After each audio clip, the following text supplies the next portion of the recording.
Hey, this is Sasha, and welcome to another episode of Let's Talk Stocks, episode number 168. And in this week's episode, I want to share with you a couple of news tidbits. Number one, a course that's coming out next week. I'm going to share with you more details about that next week, but I'll give you a quick sneak peek in this video. We'll also talk about Bank of America news. We'll talk about the TD Ameritrade 24/7 trading, the US dollar, and we'll go into some charts and details of what's moving, supports and resistance lines on the charts, and some things that are kind of acting and behaving interestingly. So with that being said, let's get started and take a look at the course that's coming out. So this course that we have that's coming out is the Passive Dividend Investing course. It's 14 modules. I worked on this right before the holiday break, and my video editors finally finished it up. We have the study guides all good to go as well. So there's a study guide for each module, and it focuses on dividend investing. So it's for those of you that are DIY investors that want to cut out the money managers and the investment managers that take a large chunk of your money, mutual funds, and they try to put you into these investments that really pay them a lot of commission.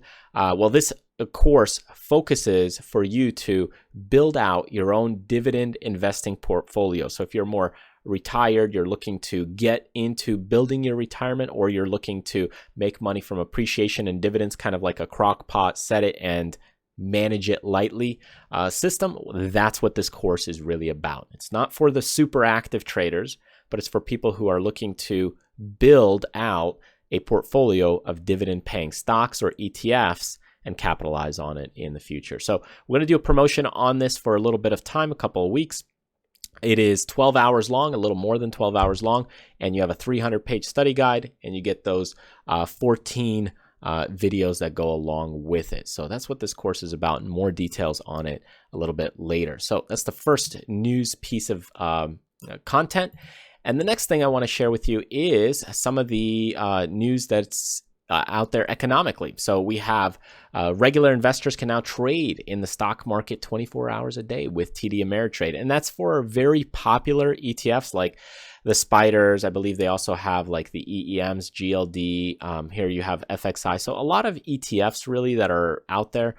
That's really what they're catering for right now. And I think they're just trying to get people to be more active in the marketplace, because with cryptocurrencies and a lot of other trading that you can do now, it's more seamless. And I believe it's going to move in this direction as well with other brokers.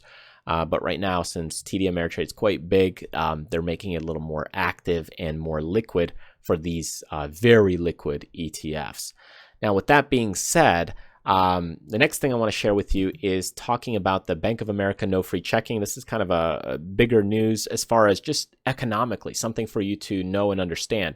I've talked about this in the past where, the world is set up, especially the United States, but more so the world, we're set up into the rich getting richer and the wealthy getting more wealthy. And the world is not set up, as far as economics are concerned, to help the poor. Yes, there are programs out there to help the poor, but in general, when you look at the business cycle of things, it's not really set up to help and cater towards the poor. It's just not, there's no benefits for them besides a couple little tax perks here and there. And even then, they're not that big. So here, what they did was put a slash on some of the free checking accounts. So if you heard me talk about the example of if you walk into a bank with $500, you probably are not going to get a free safety deposit box or a free checking. And in this case, as you can see, it's not going to happen. You walk in with $5 million, they'll go ahead, they'll give you free checking, they'll give you a free safety deposit box, they'll probably give you a nice back rub and a martini or something like that. So in this case, when you really look at it, unfortunately, if you had $500, you made, let's say, $2 a year from that. I know it doesn't sound like a lot relative to what products cost these days, but at least it helps you have a bank account, have some kind of stability, just use things in a day-to-day world to access your money from other locations. But now you can't really do that. And even though from, let's say, $500, you're making $2 on the interest that you're getting from your bank, even though that may not seem like a lot, it still helps you counteract that inflation problem. Move it to $20,000 and you might get $50. So it still helps counteract some of those things. But now what's happening is the poor people, or people that don't have a lot of money in their checking account, are not even going to be able to do that. So as you can see, economically, we're constantly suppressing people who are less fortunate or don't have a lot of money. So what does that really mean? It just means understand that when you have more money, it's easier to make money. So if you think back to when you were younger or smaller or didn't have a large account, and now maybe you have a little more money, you can see that life economically, as far as things financially, are probably easier in the sense of doing things with your money. But it may be more difficult if you have more expenses like child care expenses and those kinds of things. But other than that, as far as using your money, it's a lot easier. And here, this is just constantly will continue to happen. In the dividend course that I mention and I share with you is the power and wealth effect that happens when you have, let's say, $10 million in investments. You can be making $150,000, $200,000 a year just from dividends. Now, of course, you need a large account for that. So anyways, something to keep in mind here, and this is where things are moving. Here's another news article. What's interesting is we talked about the US dollar here last week, and Trump here said he wants to see a stronger dollar. Unfortunately, as we talked about this chart here recently, since 2017 and really the election, this dollar has been pulling back and continues to move lower. This is not his fault alone, so you can't really put the blame just on Trump, as far as the weak dollar is concerned. But as far as just the way the government's moving, acting, and behaving with tax cuts and other countries valuing our currency, you have to put some blame on the administration. And then other blame, of course, is just with the Federal Reserve and just other countries as well. So it's a global economy. But in part, of course, if we're knocking our dollar down, giving corporate tax rates, it makes trade a little more favorable. But on the other hand, it does weaken our currency. So there's always the give and take, right? And there's no give-me's in the market. It's like with option trading. When you do one thing, there's always a counterbalance to that. So if you add more risk, you get more reward. If you reduce the reward, well, you can reduce the risk as well. So there's always that give and take relationship. So anyways, these are just a few of the quick news blips that kind of caught my eye that I thought I would share with you as far as economics go. There's no major other headline news that I thought was really worthwhile talking about, because a lot of it was just kind of gibberish and doesn't really apply to what we're doing and what we're trading, because it comes down to stock individual news. We're in the earnings cycle right now, and companies are releasing earnings, so you'll see a lot more volatility now. That again is more big news, but again, we humans are trying to tie the news to a cause and effect relationship, right? We try to tie it to a one-to-one cause and effect relationship, but that's not always the case, right? So even though the stock may go down one day because of earnings, we try to tie it into a lot of movements, a lot of cause and effect relationships, even though there's multiple factors that go along with it. It could be that the chart is stretched. It could be that we're overvalued in the stock market. There's a lot of issues. So keep that in mind. So let's take a look at some of these charts here. I want to rifle through some of these charts for you, and we'll just take a look here. Apple, I've talked about this chart before many times. The breakout was here. I thought it looked good here with the volume, but you got to make sure it held at this point. But the stock now is selling off and pulling back right there, back into this channel.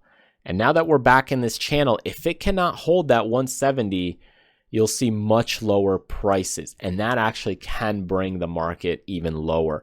It could cause market weakness because this is such a huge player. So be very careful. It's been selling off about 2% almost daily. So that comes out to big moves in the marketplace. Looking here at Amazon, we had a slight little consolidation pattern right here at the $1,300 level. Stock broke out right there. We're getting into the $1,400 level. I think it's a little bit stretched, especially when you look at the weekly chart. And as you start looking at the monthly, we got to give some back. You got to pull it back, because if you don't, you'll get some nasty down bearish moves eventually. How long can they keep it up? Well, I don't know, another couple weeks, another couple months, may be able to hold it. And then after that, you got to get some red days in there. The same thing when you look at Netflix here, a total explosive move again with earnings. This one just continues to power higher. And you look at this, it's just a boom, a rocket ship moving up. And you never chase a stock that's up 10%, especially even a couple of days there. And what happened in the past is, as you look at this stock, it exploded right there, powered higher, and then the stock pulled back to fill the gap. And I would assume the same thing will happen. You may get to see this stock, even to 280. And then after the 280, you might see this come back maybe to the 250. It could even come back, fill the gap. So you never chase these things, but definitely a nice move. And the reason I say it may go a little further is just because the volume is just so strong. The volume is huge, much stronger than the previous volume that we had over here. So that's why I say you might actually see it go even a little bit further. Let's take a look at Facebook here. This one broke under this channel right here. So could Apple do a similar thing? Yeah, absolutely. Broke into this channel, back into this, and then bounced right there at about 175 and got back above it. But I think 190 is going to be a little bit of a trouble area for this stock. And even then you're getting into the 200 levels. So a little bit of trouble there, I believe, overhead, but overall still continues to do quite well. Buying on dips has been beneficial for this market overall. Let's look at some airlines here. These airline stocks continue to struggle a bit. And here we have Spirit Airlines save. So there's a resistance level right there. You can see coming into that, we didn't even get a chance to make it, but boom, it rejected it. And you can see the volume there building. So slowly contraction of volume and then volume starting to build. So again, where do I think it'll stop? Well, let's see what happens at the 40 level. If it breaks under that, you could even see it come back to right around maybe $33, somewhere around there, 36 to 33 bucks. But we'll see if it can hold the 40. The 40 will be interesting point right there. Overall, this stock used to be in the 80s, pulled back, got a little higher, pulled back. So playing around even in the 33, 32, there's nothing wrong with that. With time, they'll build. And here you have UAL, the same thing. These airlines, there's just only a handful of them, right? So again, you have a little swing point here. You had some swing consolidation areas here and here. So these are kind of the main levels of resistance. And you're right there. You're right at 1, 2, or 3. And of course, when you're getting into it and you have such big resistance overhead, earnings has to hit nearly perfectly for you to break out of that. And if they don't, well, the sellers are going to step up, or people who are bullish are going to take their profits. And that's ultimately what happens. So as you get into the daily, you can see you got this rocket ship airline climbing super high. And then boom, it comes back because it just went up a little too high, too fast. So where's a nice value area? Well, let's see what happens at 65. Then you have some other areas right around under that $60 level. Could be a nice little play to get in around that level, right? 60. So let's see what happens at around 60. But right now, it's still fresh. 1 or 2 days doesn't make a trend, but the volume for the sell-off is pretty large. Let's look here at these two. Johnson & Johnson. Talked about this one, did quite well on the breakout here. And then the next breakout did quite well. Had a lot of members make some good money on this one. And when you got into this, I always say it takes some profits. And then what happens? Well, because you could get one bar that takes out a couple weeks worth of gains. And that's exactly what happened. Now, it's trying to get back above it, but we'll see if it can hold this price level. Sometimes what they do, these stocks, is they trick you. So they'll get just a little above it, and then they roll back over. So will that happen with this one? You don't know. You manage the trade as it is, right? So if you got in it at right here, let's say point number 1, you should have took some profits somewhere at point number 2, right around that level. And then when it got back to even somewhere around here, well, you could just get out and at least you took profits at point 2, right? So take the profits when you can. P&G is similar with that Johnson & Johnson. You can see getting into this overhead level of resistance, and we have this upward trend line moving. Stock has got under it, came back to retest those lines and rejecting it. If this stock breaks under this supporting level right here, let's say it breaks under 85, 86, you could see some serious trouble in that stock later on. So you could see the volume also picking up on the sell side. And when you get these movements, you'll usually get nice whips back up that fake you back out, and they think, oh, it's going higher, and then they'll take the rug out from under you and sell back off again very quickly. So it's very nasty how those things work out. Looking at Win, this one also moving very quickly to the upside, up in the $200 level. This, I would say, definitely start taking some profits, especially if you got in it at earlier points where I talked about this stock earlier at consolidation levels. Now you definitely want to be taking some more profits into strength because it's moving a little too quick and too accelerated. Could it continue going higher? Yeah, absolutely. But you're starting to stretch things in the 240s. It's nearly the all-time high. So, and you're getting into the 200. So, how greedy do you want to be? But overall, stock's doing quite well and a nice run up since the fall over here. From 2014. Let's take a look at Caterpillar, also very stretched. So when you see these kinds of things, I'm noticing these companies, they're getting into these levels, and now you're starting to see some little bit of redness because this acceleration is just so quick. That's kind of the main issue. Again, take some profits here because when you look at this one, you can see very explosive move, looks good, very nice for investors. Volume there is starting to pick up even more so, but I wonder if that's the euphoria coming in. And if we look at SWN, this one's a little bit cheaper. Here you could see this is our support line right around $5. If we can't hold it, you should see much lower prices there.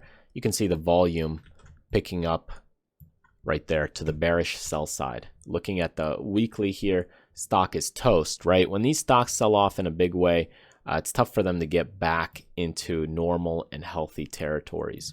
Monsanto is one that is looking okay when you look at it kind of in the shorter term right here. You see the stock is moving very nicely right there. But again, concerns me that the run-up is a little too far too fast. That always worries me. If you look at the weekly, it's attempting to kind of break out right there with a little bit of volume that's picking up. Something to think about, something to consider.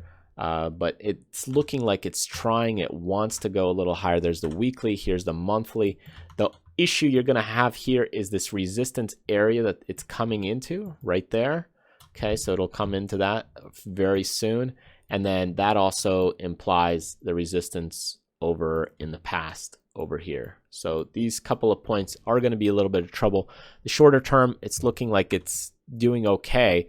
But again, slightly stretched. So be careful. This market is quite stretched.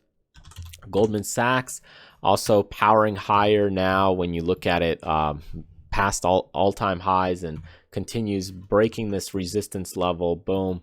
Stock's doing well. 250 is your stop right under it. 249.78, give or take, is your stop right over there. But this one's holding up. It's holding up and it's moving well. Let's take a look at Shop. Also trying to do the all-time highs, trying to break out. Little bullish volume starting to pick up. Again, pushing higher. Looks good for higher prices. I would say another key level of support's right around here at this level, which is right above about the 92, 93 level. But otherwise, this one's trying to move beyond that 123 level. And again, you always want to take profits into strength with these kinds of companies and these kinds of moves. One last one I saw in the chat. It's Ford Motor Company. I would imagine that's the one you wanted. So here, when you look at it on the monthly, these car companies, I mean, they're kind of done. When you think about it, just like GE, they're good, stable things. It's like buying economically something at the store. Toilet paper, it's good, it's necessary, you need it, But is it something I would invest in? Is it exciting? Not everybody's always interested in that. And people invest in things that they're excited about, or they're going to make a return on, or that they're new, those kinds of things, or sometimes that they're stable. In this case, I don't know if it's that exciting, that's, that new, or they have a lot of new things moving for them.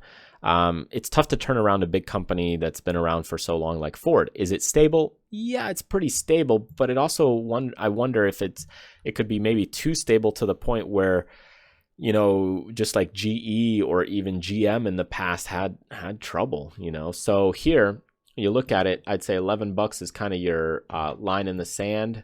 13 is major resistance, and that's already kind of a 2017 look. So this stock hasn't gone anywhere between 11 and 13. So maybe if you're looking for a value, right around 11 right there, and I would say it needs to hold 10, because a lot of stocks that don't hold 10, they become penny stocks. And this one is, in my world view, it's basically a penny stock. It's cheap.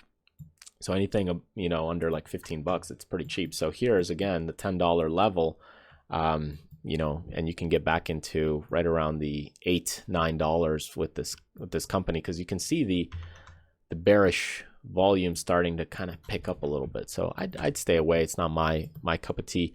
One last point I want to make, show you the S&P chart here. I want to show you the monthly, how far stretched we are. Look at a regular month on any one of these ticks at how far up we move in general, and look at the recent January month.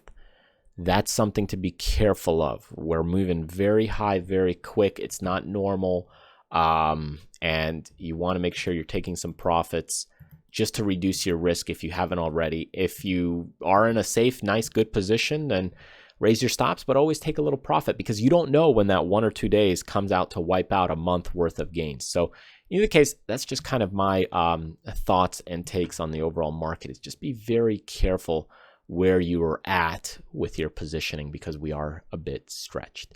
So anyways, I want to thank you so much for joining me. If you aren't subscribed to the channel, subscribe to the channel, clicking that button over here, or make sure to get my getting started links and videos over here by clicking the link, and then you can get started in trading and investing, and that'll give you a nice list of links that you can go for by signing up to the newsletter list. In either case, thanks for joining me in this week's episode. Hope you enjoyed it, and remember, do what you love, contribute to other people, but most importantly, live life abundantly and enjoy your weekend. I'll see you next time.